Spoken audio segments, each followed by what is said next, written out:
সংবিধানের ১০৬ অনুচ্ছেদ অনুযায়ী সুপ্রিম কোর্টের মতামত নিয়ে অন্তর্বর্তী সরকারের শপথ চ্যালেঞ্জ করে দায়ের করা রিট খারিজ করে আদেশ দিয়েছে হাইকোর্ট।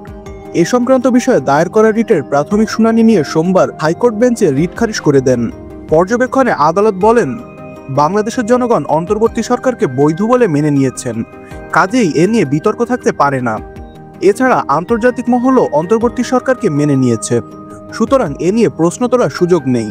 তবে রিটকারী আইনজীবী মহসিন রশিদ এ আদেশের বিরুদ্ধে উচ্চ আদালতে যাবেন বলে জানিয়েছেন।